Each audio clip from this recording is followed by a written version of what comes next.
शिव जी के अनन्य भक्त मृकंड ऋषि संतानहीन होने के कारण दुखी थे।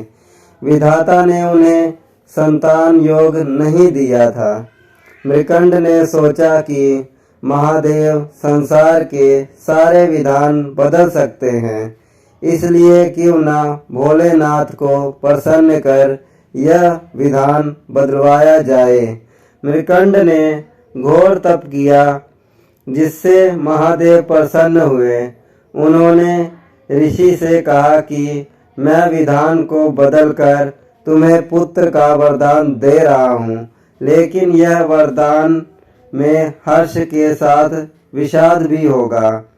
शिव जी के वरदान से मृकंड को पुत्र हुआ, जिसका नाम मार्कंडेय था। मृकंड को जोशियों ने बताया कि यह विलक्षण बालक अल्पायु है, इसकी आयु केवल 12 वर्ष है। ऋषि का हर्ष विषाद में बदल गया।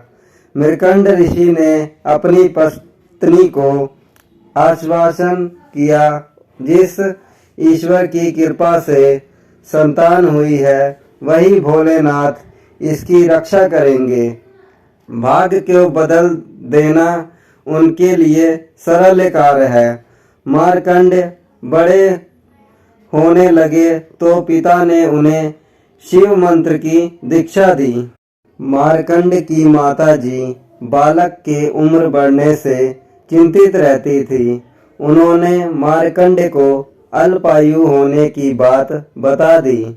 मार्कंड ने निश्चय किया कि माता पिता के सुख के लिए उसी सदाशिव भगवान से दीर्घायु होने का वरदान लेंगे, जिन्होंने जीवन दिया है। 12 वर्ष पूर्ण होने वाले थे। बालक मार्कंड ने शिवजी की आराधना के लिए महामृत्युंजय मंत्र की रचना की और शिव मंदिर में बैठकर इसका अखंड जाप करने लगे। ओम त्र्यंबकं यजामहे सुगंधिं पुष्टिवर्धनम् उर्वारुकमिव वंदना मृत्योर्मुक्षीयमामृताम्। यह पूरा होने पर यमदूत मार्कंडेय को लेने आए। यमदूतों ने देखा कि बालक महाकाल की आराधना कर रहा है, तो उन्होंने थोड़ी देर प्रतीक्षा की। मार्कंडेय ने अखंड जाप का संकल्प लिया था। यमदूतों का मार्कंडेय को छूने का साहस न हुआ और लौट गए।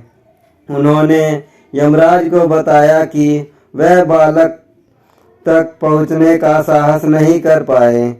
इस पर यमराज ने कहा कि मृकंड के पुत्र को मैं स्वयं लेकर आऊंगा। यमराज मार्कंडेय के पास पहुंच गए। मार्कंडेय ने यमराज को देखा तो जोर जोर से महामृत्युंजय मंत्र का जाप करने लगे और शिवलिंग से लिपट गए। यमराज ने बालक को शिवलिंग से खींच कर ले जाने की चेष्टा की, तभी जोरदार हुंकार से मंदिर कांपने लगा। एक प्रचंड प्रकाश से यमराज की आंखें चुंधिया गई। शिवलिंग से स्वयं महाकाल प्रकट हो गए। उन्होंने हाथ में त्रिशूल लेकर यमराज को सावधान किया और पूछा, तुमने मेरी साधना में लीन भक्त को खींचने का साहस कैसे किया?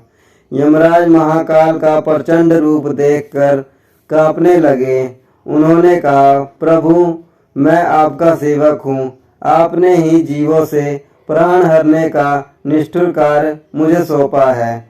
भगवान चंद्रशेखर का क्रोध कुछ शांत हुआ तो बोले, मैं अपने भक्त की स्तुति से प्रसन्न हूँ और मैं इसे दीर्घ आयु होने का वरदान दिया है। तुम इसे नहीं ले जा सकते। यमराज ने कहा, प्रभु, आपकी आज्ञा सर्वोपरि है।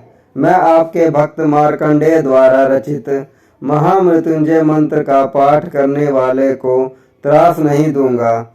महाकाल की कृपा से मार्कंडेय दीर्घायु हो गए। उनके द्वारा रचित महामृत्युंजय मंत्र काल को भी परास्त करता है।